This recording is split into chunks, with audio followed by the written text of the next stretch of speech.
แท้บ่เคยแค่แล้วยังมาขี่ใส่ใจคบกันออกหน้าออกตา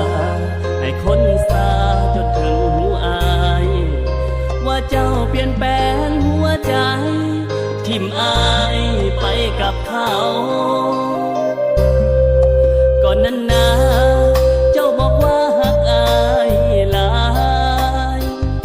มาหูตอนไปสุดท้ายอายถูกสวมเขากลายเป็นคนโง่งมงายเป็นผู้ชายในเกมของเจ้าเมื่อพ่อคนใหม่ก็ไปกับเขาปล่อยอาย